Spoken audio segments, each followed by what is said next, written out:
엊그제가 어버이날이었고 오늘은 교회에서 지키는 어버이 주일입니다. 어버이를 통해 세상에 태어나게 하신 하나님께 감사를 드리고 어버이를 세상에서 하나님 다음으로 가장 소중한 존재로 인정하고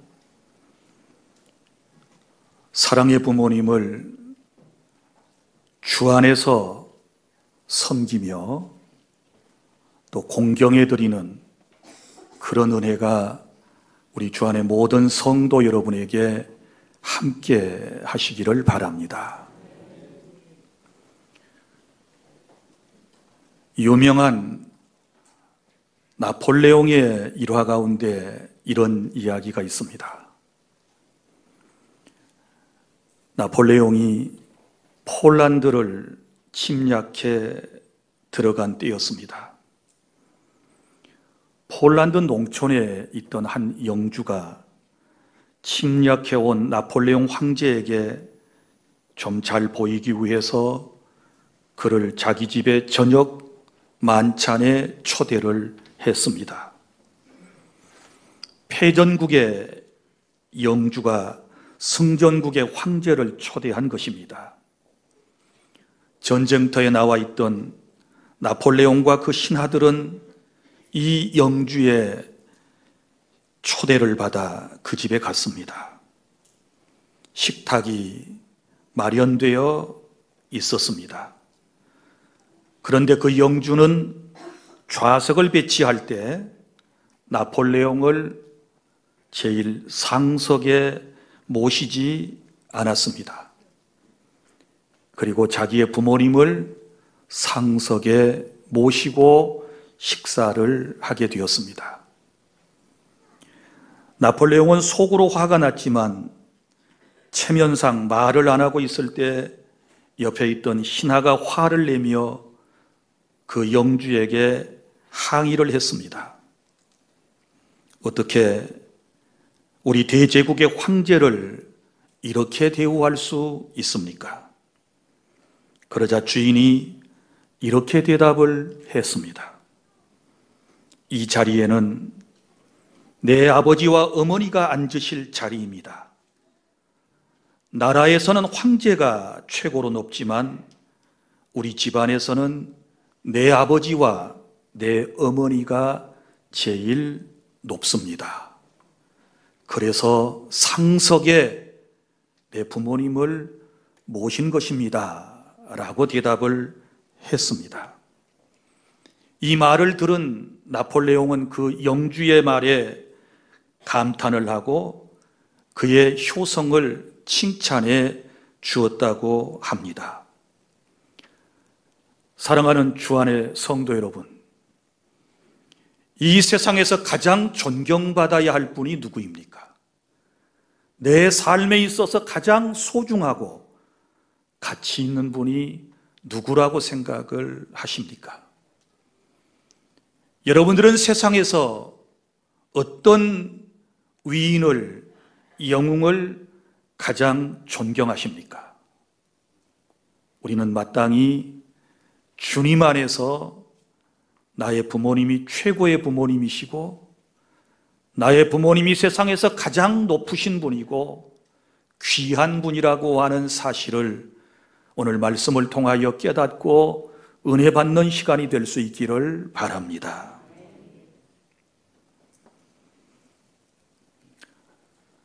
부모님을 섬기는 것을 효도라고 그러고 이 효성을 장려하는 국가는 세상에 참으로 많이 있습니다. 어버이의 은혜를 항상 기억하자는 취지에서 어버이날이 만들어졌는데 세계 169개 국가에 어버이날이 있습니다. 어떤 나라, 어떤 종교, 어떤 사회를 막론하고도 부모님을 섬기자라고 하는 것은 천륜이고 인륜이고 최고의 도덕의 가치를 가지고 있다는 사실을 우리는 잘 알 수 있습니다. 지난 5월 8일은 제47회 어버이날이었습니다. 이 어버이날의 유래는 여러분이 잘 아시는 것처럼 지금으로부터 약 100여 년 전 미국에서부터 시작이 됐습니다. 미국의 버지니아주의 한 마을에 안나 자비스라고 하는 소녀와 일평생 교회에서 주일학교 선생님으로 봉사하시던 그의 어머니가 계셨습니다. 사랑하는 어머니가 이 세상을 떠나셨습니다. 많은 사람에게 존경을 받는 어머니가 이 세상을 떠나시게 된 것입니다. 그래서 이 안나 자비스는 자기의 어머니의 장례를 치르고 그의 묘소에다가 평소에 어머니께서 좋아하셨던 카네이션을 심어 놓았습니다. 그리고 그가 어느 날 흰색 카네이션을 가슴에 달고 어느 모임에 나가게 됩니다. 많은 사람들이 물었습니다. 당신은 왜 흰색 카네이션을 달고 나오셨습니까? 그때 안나 자비스가 이렇게 말했습니다. 내 사랑하는 어머니께서 세상을 떠나셨는데 제가 어머니의 묘소에 하얀 카네이션을 심었더니 이렇게 아름답게도 피었습니다. 어머니께서 좋아하시던 카네이션이기에 어머니를 늘 마음속에 생각하고 간직하고 그 고마움을 표시하고 싶어서 어머니가 좋아하시던 카네이션을 제 가슴에 달았습니다. 이렇게 말했습니다.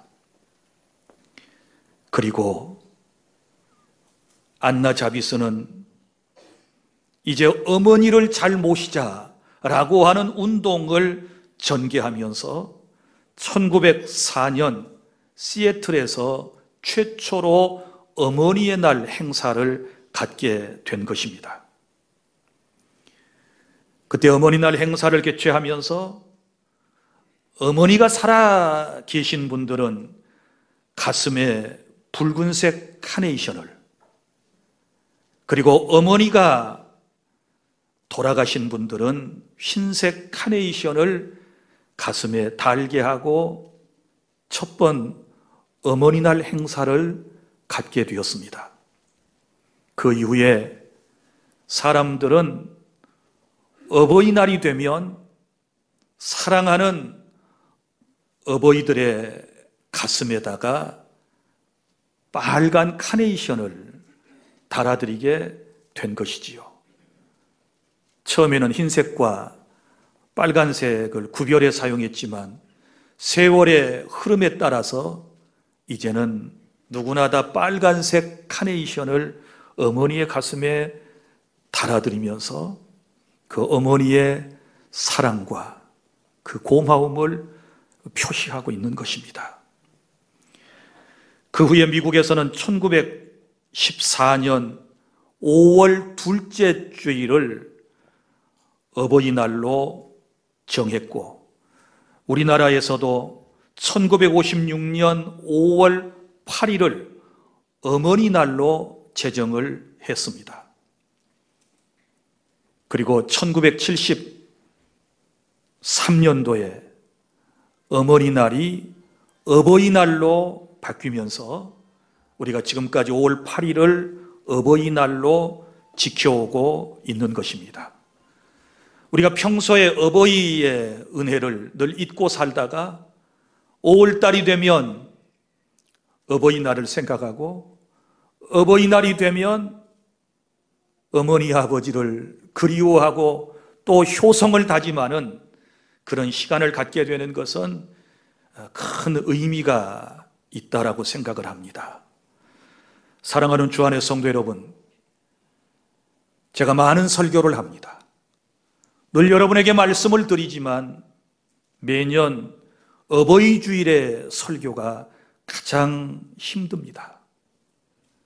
일주일 내내 어버이날에 관련된 말씀을 여러분에게 전하기 위해서 기도하고 또 제 마음에 많은 뉘우침을 갖게 됩니다.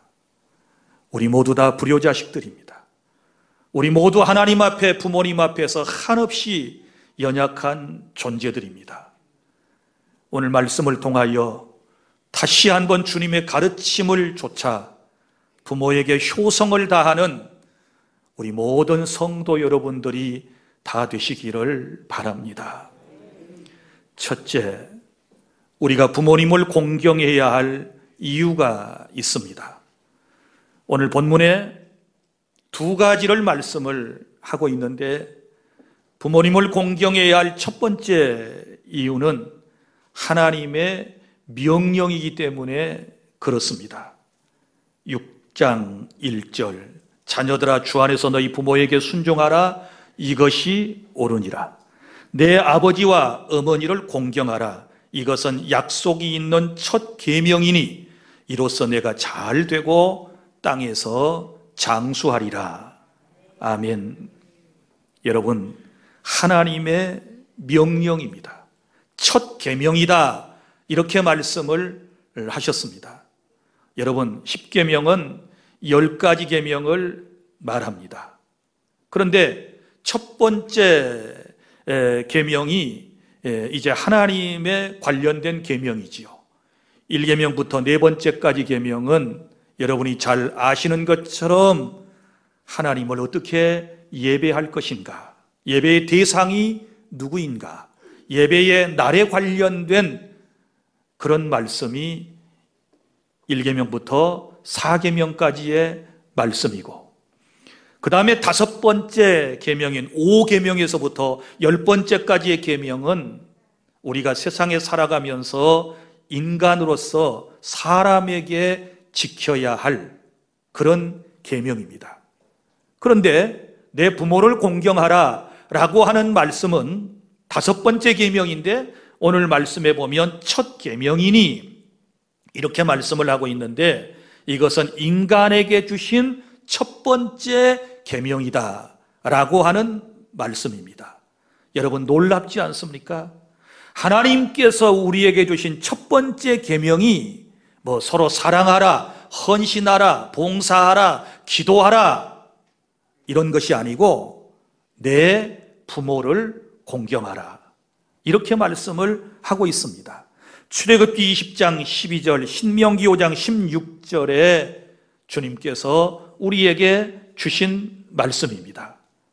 사랑하는 성도 여러분, 하나님께서 주신 계명은 오늘 1절에 기록된 말씀대로 항상 옳은 것이 주님의 계명인 줄로 믿으시기를 바랍니다. 그래서 우리가 하나님의 말씀대로 살아야 한다라고 했을 때 부모를 공경하는 것이 우선순위가 되고 하나님께서 가장 기뻐하시는 일이 된다라고 하는 것을 여러분이 알아주시기를 바랍니다. 그 다음에 두 번째 이유는 내가 잘 되고 땅에서 장수하는 일이기 때문입니다. 이것을 약속이라고 그럽니다. 먼저는 첫 번째 계명이기 때문에 우리가 지켜야 하는 것이고, 그 다음에 두 번째는 약속이 있는 계명이기 때문이라고 말씀을 하고 있습니다. 여러분, 10계명 가운데 약속이 있는 계명은 딱 두 가지입니다.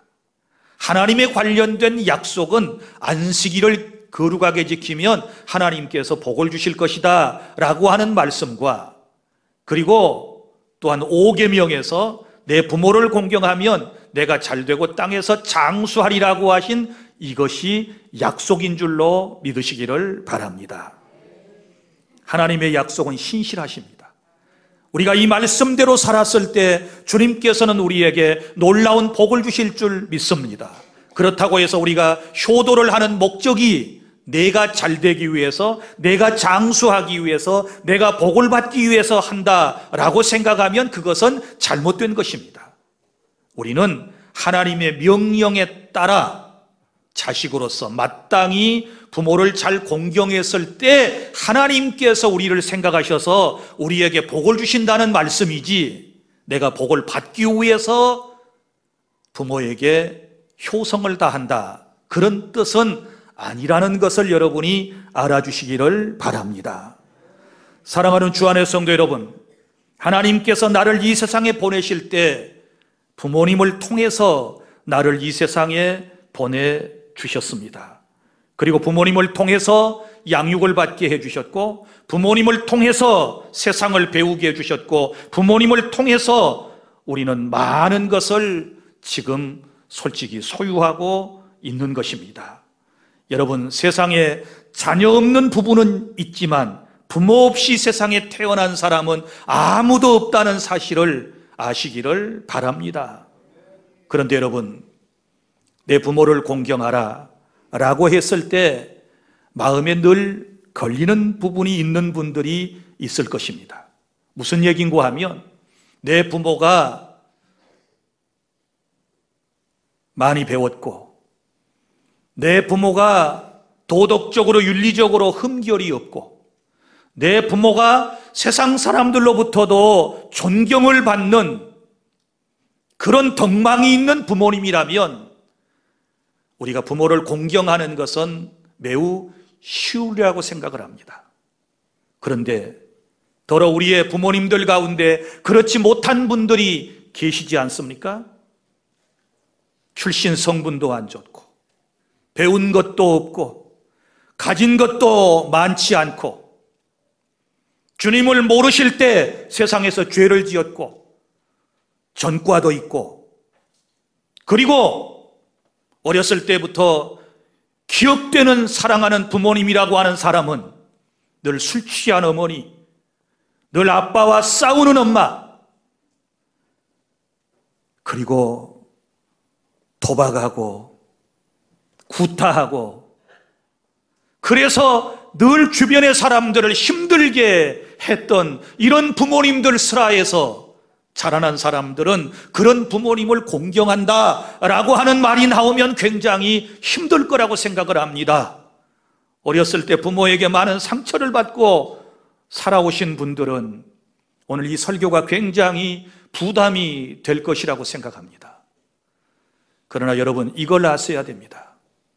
부모님의 인생이 내게 많은 영향을 선악간에 미쳤지만 그럼에도 불구하고 부모님의 인생은 부모님의 인생이고, 그 부모님에 대한 평가는 하나님께서 내리실 것이고, 자녀인 나는 마땅히 하나님의 말씀에 따라서 잘났든지 못났든지, 덕망이 있든지 없든지, 배웠든지 못 배웠든지, 많은 것을 남겨주었든지 주지 않았든지 간에 우리는 자식의 도리를 다해서 부모님을 섬기는 것이 마땅한 줄 믿으시기를 바랍니다.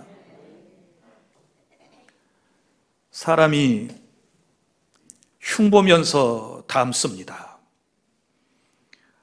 아빠를, 엄마를 흉보면서 닮습니다. 나 절대 우리 아빠 같은 사람 안 만날 거야. 우리 아빠 같은 사람 안 될 거야. 우리 엄마 같은 사람 안 될 거야. 우리 엄마처럼 저렇게 잔소리 안 할 거야. 나 애들을 정말 바로 키우겠어. 나 욕하지 않고 키우겠어. 어릴 때 부모님에 대하여 할 말도 많고, 따질 것도 많고, 못마땅한 것도 많고, 그러지 않습니까? 그러면서 비난하지 않습니까? 그런데 언젠가부터 나도 모르는 사이에 내가 아버지처럼 살고 있고, 내가 엄마처럼 세상에 살고 있다는 사실을 깨닫고 우리는 깜짝 놀라지 아니할 수 없습니다. 아버지, 어머니에게 흐르던 피가 내게 흐르고 있고, 그 기질과 성격이 내 안에 흐르고 있는 것을 보면서, 아, 하나님의 은혜가 아니면 안 되는구나. 예수의 보혈로 수혈을 받지 아니하면 내 인생이 변화될 수 없구나. 우리가 깨닫게 되는 것이 아니겠습니까? 성도 여러분, 그리고 생각해 보십시오. 나는 부모에게 효성을 다한 그런 인생을 살지 못해놓고 나는 지금의 내 자녀에게 효도를 바라고 있다면 뭔가 잘못된 것 아닐까요? 사람이 무엇을 심든지 그대로 거둔다라고 주님이 말씀을 하셨습니다. 효를 심으면 대부분 효를 거두게 될 것이고, 불효를 심게 되면 불효를 거두게 될 것이 아니겠습니까? 나는 부모님 살아생전에 효성을 다하지 못하고 지금까지 살아오면서 우리는 어떻습니까? 엊그제 어버이날 자녀들에게 많은 서운함이 여러분들에게 있었을 것입니다. 전화 한 통도 없다고, 카네이션 하나 달아줄 녀석이 없다고, 선물 하나 사들고 와서 어머니 아버지 고마워요 하고 인사하는 자식 없고, 그런 손자 손녀도 없다고, 우리 그렇게 불편한 감정을 가진 적 없던가요? 심는 대로 거두는 것입니다. 내가 정말 부모에게 효성을 다했던가요? 그리고 난 다음에 여러분의 마음속에 너무 지금 서운한 감정인가요? 이것이 인생입니다. 부모에 대한 불효를 후회하다 보면 나도 늙어 병들어 죽을 처지에 있게 되는 것이고, 깨달아도 인생들이 너무 늦게 깨닫고, 알아도 부모님의 은혜를 부모가 돼서야 그때서 정신을 차리고 알게 되고, 그때는 다 대부분 때가 늦어버리지 않습니까? 성도 여러분, 잘난 부모이기 때문에 섬기는 것 아니고, 많은 것을 남겨준 부모님이기 때문에 존경스러운 것이 아니고, 인생의 철학을 가르쳐 주신 부모이기 때문에 우리가 그 부모를 존경해야 되는 것이 아니라, 잘났든지 못났든지 우리는 부모님이기 때문에 그 부모를 통하여 세상에 태어났고, 세상에 태어나서 맨 처음 본 것이 부모님이고, 첫 번째 들려왔던 게 엄마 아빠의 음성이었기 때문에 우리는 주님의 말씀을 따라서 부모를 마땅히 공경해야 한다는 사실을 아시기를 바랍니다. 둘째로, 그러면 우리가 부모님을 어떻게 공경할까요? 그 방법에 대하여 주님은 우리에게 말씀을 하고 있는데, 첫째는 주 안에서입니다.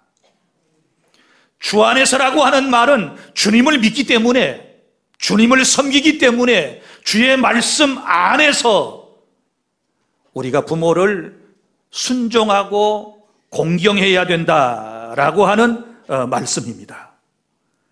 그리고 여기 또한 순종하라 그랬지요. 순종하라.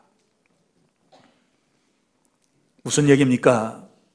때때로 부모님의 말씀이, 그 가르침이 내 마음에 맞지 않고 사회적 통념 사상에 비춰서 보았을 때도 옳지 않은 것이 있다 할지라도, 그리고 시대에 뒤떨어진 사고방식을 가지고 나를 교양하고 교훈하고 훈계할 때가 있다 할지라도, 적어도 우리의 마음속에는 부모님의 권위 앞에 순종하고 부모님의 말씀에 귀를 담아서 우리가 듣고, 그리고 그대로 하려고 하는 이런 마음이 있어야 되지 않겠습니까? 이것을 순종이라고 그러는 것입니다. 미국에서 있었던 일입니다. 한 소년이 바다를 정복할 꿈을 그리면서 성장했습니다. 그 소년은 일평생 뱃사람으로 살아갈 것을 다짐했습니다. 그 소년은 어느 날 큰 선박회사에 취직해서 먼 나라로 항해할 준비를 갖추었습니다. 그리고 그의 짐을 모두 배 위에 실어놓고 난 이후에 사랑하는 어머니에게 찾아와서 작별 인사를 드렸습니다. 어머니, 이제 아들이 배를 타고 저 먼 곳으로 갔다가 한참 후에야 어머니 돌아오겠습니다. 안녕히 계십시오. 제가 없어도 늘 건강하십시오. 라고 작별 인사를 드렸습니다. 아들의 작별 인사를 받더니 어머니는 눈물이 글썽글썽해졌습니다. 그리고 이내 그의 두 눈에서는 눈물이 뚝뚝 떨어졌습니다. 사랑하는 아들아, 내가 너를 저 멀리 보내놓고 어떻게 살 수 있을까? 그것도 배를 타고 나가는데 네가 돌아올 때까지 내가 어떻게 견디지?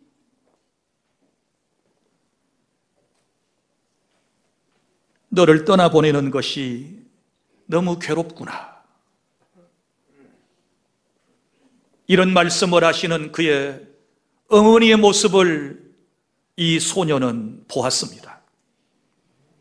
평소에 효심이 지극했던 이 소녀는 그런 어머니의 눈물과 그런 어머니의 말씀을 듣고서 바다를 정복하기 위한 자기 자신의 항해의 꿈을 접고서 이렇게 말했습니다. 어머니, 배 타는 것을 그만두겠습니다. 제가 배 타고 떠나면 날마다 눈물로 지새울 어머니를 생각하니 발길이 떨어지지 않습니다. 엄마, 나 배 안 탈게. 그리고 포기를 했습니다. 이 어머니의 얘기를 듣는, 이 아들의 얘기를 듣는 어머니는 아들의 손을 붙잡으며 이렇게 말씀하셨습니다. 아들아, 참으로 고맙다. 아들아, 고마워. 네가 엄마를 위해서 너의 꿈을 접다니 고마워. 성경에 내 부모를 공경하는 자녀는 복을 받는다고 그랬어. 부모에게 순종하면 복을 받는다고 그랬어. 부모를 기쁘게 하는 사람에게는 하나님이 복을 주신다고 그랬단다. 너는 반드시 복을 받을 거야. 내가 너를 위하여 날마다 더 많은 축복 기도를 해줄게. 내가 너를 위해서 더 많이 기도하마 라고 말씀을 하셨습니다. 그리고 그날 이후부터 이 어머니는 효자 아들을 위해서 자기가 눈물을 흘릴 걸 생각하며 자기 곁을 떠나지 못하고 꿈을 접었던 효자 아들을 위하여 날마다 눈물로 자녀의 앞길을 위해서 기도했습니다. 그런데요, 나중에 이 아들이 훌륭한 지도자가 되었는데 이 사람이 바로 미국의 초대 대통령을 지냈던 조지 워싱턴이라고 하는 사실을 아시기를 바랍니다. 성도 여러분, 부모의 말씀에 순종하면 어찌하든지 부모님을 기쁘시게 들으려고 노력하면 우리 하나님께서 저와 여러분에게도 이런 놀라운 은총을 베풀어 주심을 믿으시기를 바랍니다. 그리고 또 어떻게 우리가 부모님을 공경할까요? 세 번째는 공경하라입니다. 공경하라라고 하는 이 단어에 깊은 의미가 있는데 원래 이 원문의 뜻을 깊이 분석해 보면 사람의 장기 가운데서 간장에 해당되는 용어라고 그럽니다. 왜 부모 공경을 그런 표현을 썼을까요? 사람의 장기 가운데서 가장 무게가 나가는 것이 간장이라고 그럽니다. 그러니까 내 삶에 있어서, 내 인생에 있어서 최고의 가치를 가지고 가장 무게가 있으신 분이 누구냐? 부모님이고 부모님을 공경하는 일이다. 이걸 우리에게 지금 말씀을 하고 있는 것입니다. 성도 여러분, 저와 여러분은 지금까지 세상을 살아오면서 부모님에게 어떤 가치를 두었습니까? 부모님을 여러분의 인생 가운데서 가장 소중한 분으로 여러분이 지금까지 모시고 살아오셨습니까? 아니면 부모는 아무것도 아니다, 배울 것도 없다, 내 부모가 나한테 해준 게 뭐가 있어, 상처만 주었지, 가난만 물려주었지, 빚만 남겨주었지, 이러신 분들, 오늘 제가 낭송할 한 글을 경청해 주십시오. 언젠가도 여러분에게 한번 낭송해 드린 바가 있는데, 옛날 서울여대에서 어버이날을 맞아 사랑의 엽서라는 글 공모전에서 대상을 받았던 어머니라고 하는 제목의 글을 다시 한번 여러분에게 낭송해 드리겠습니다. 나에게 티끌 하나 주지 않는 거린들이 내게 손을 내밀면 불쌍하다고 생각했습니다. 그러나 나에게 전부를 준 당신이 불쌍하다고 생각해 본 적은 없습니다. 나한테 인사치레 밥 한 번 사준 친구들과 선배들이 고마웠습니다. 답례하고 싶어서 불러냅니다. 그러나 날 위해 밥을 하고 밤늦게까지 기다리는 당신이 감사하다고 생각해 본 적은 없습니다.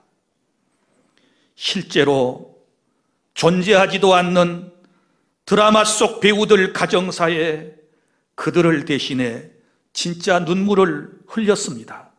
그러나 일상에 지치고 힘든 당신을 위해 진심으로 눈물 흘려본 적은 없습니다. 골방에 누워 아픈 당신 걱정은 제대로 해본 적이 없습니다. 친구와 애인에게는 사소한 잘못 하나에도 미안하다고 사과하고 용서를 구했습니다. 그러나 당신에게 한 잘못은 셀 수도 없이 많아도 용서를 구하지 않았습니다. 죄송합니다, 어머니라고 하는 글입니다. 여러분, 우리는 그동안 사랑하는 부모님을 귀중한 줄 모르고 세상을 살아왔습니다. 자기만 귀한 줄 알고, 자기 인생만 소중한 줄 알고, 자기 명예만 귀한 것인 줄로 알고 부모님에게 함부로 대하고 부모님의 가치를 제대로 평가하지 못하고 살아온 죄들이 우리의 마음속에 있습니다. 사랑하는 여러분, 이스라엘 사람들은 자녀 교육을 할 때 이렇게 했다고 그럽니다. 자식은 부모님의 자리에 서거나 앉지 않으며 부모님의 말씀에 거역하지 않는다라고 가르쳤습니다. 그만큼 부모님을 소중하게 여긴 것입니다. 여러분, 이제 성경에 주님께서 말씀을 통하여 저와 여러분에게 교훈하신 말씀을 여러분 이 시간 다 함께 우리 낭독하기를 원합니다. 먼저 출애굽기 21장 17절 말씀입니다. 다 함께 시작. 자기의 아버지나 어머니를 저주하는 자는 반드시 죽일지니라. 아멘. 부모님을 저주하면 죽이라고 말씀했습니다. 세상에 어떤 종교에서 효를 이만큼 강조한 종교가 있겠습니까?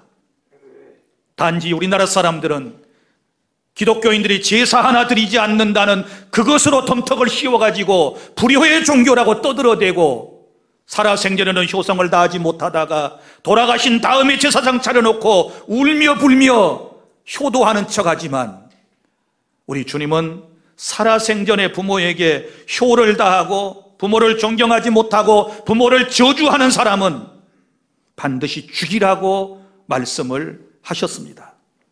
잠언 26장 20절부터 21절까지 말씀입니다. 다 함께 시작. 내 아들아, 내 아비의 명령을 지키며 내 어미의 법을 떠나지 말고 그것을 항상 내 마음에 새기며 내 목에 매라.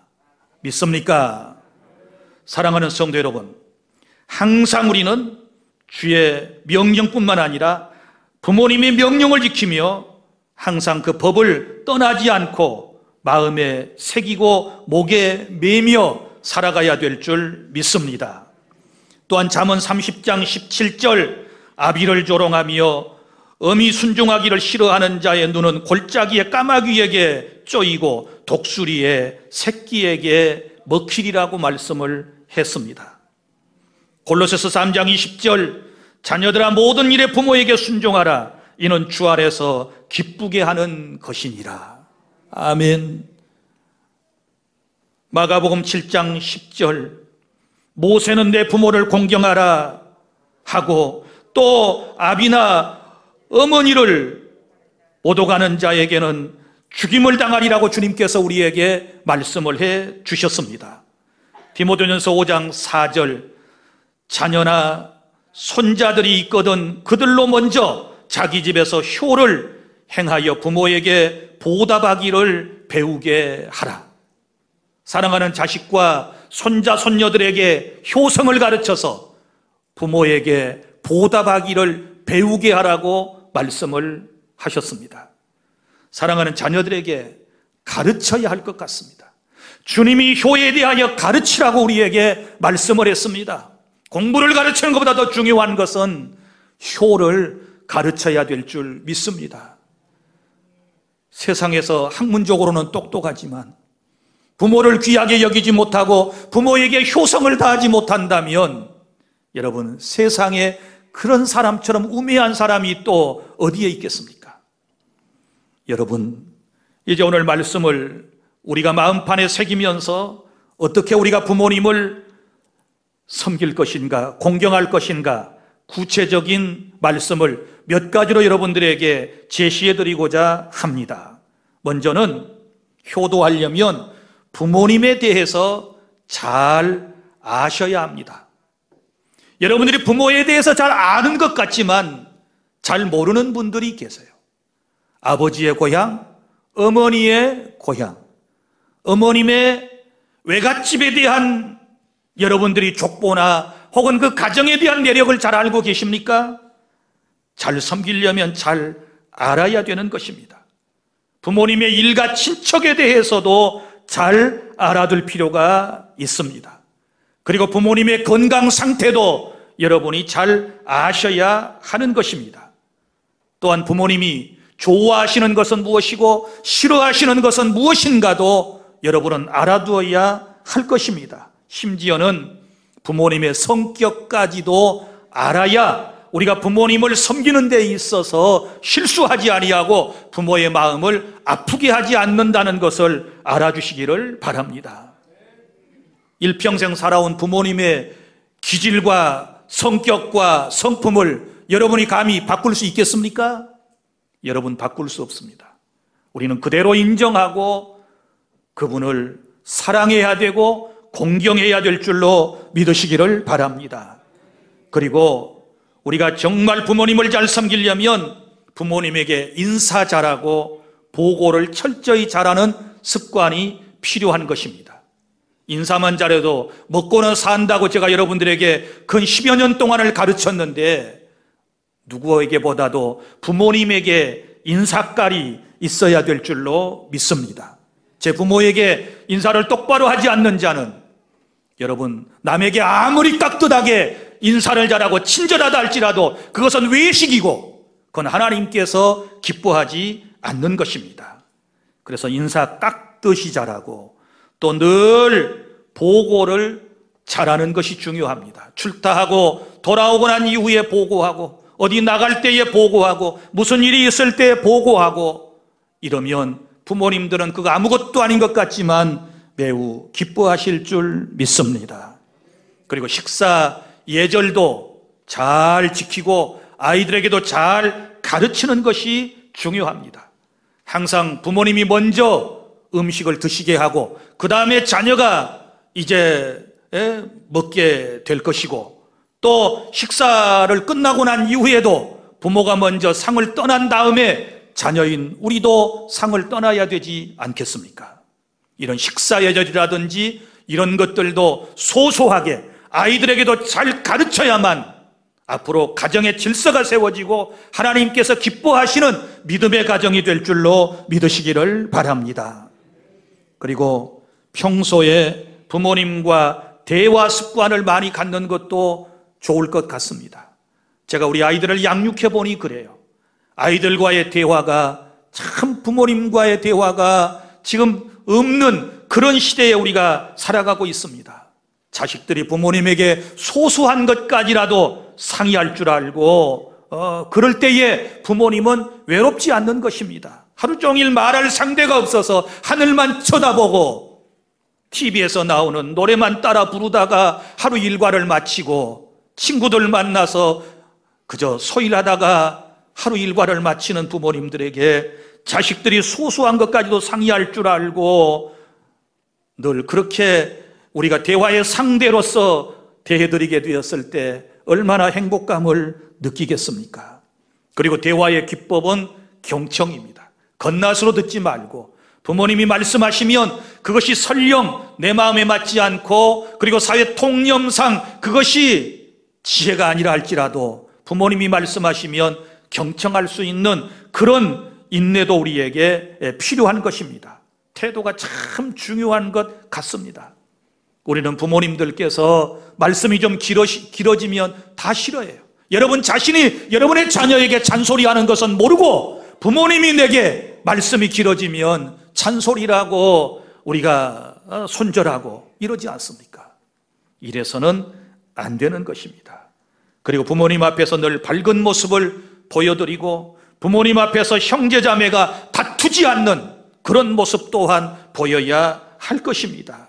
그리고 늘 부모님과 자주 연락하고 찾아뵙는 것이 중요하겠고 그리고 무엇보다도 부모님 살아생전에 아직까지 예수님을 믿지 않는 부모님이라면 예수 그리스도를 구주로 믿게 해서 영원한 천국에서 영생복락을 누리도록 하는 이것이 최고의 효도가 된다는 사실을 믿으시기를 바랍니다.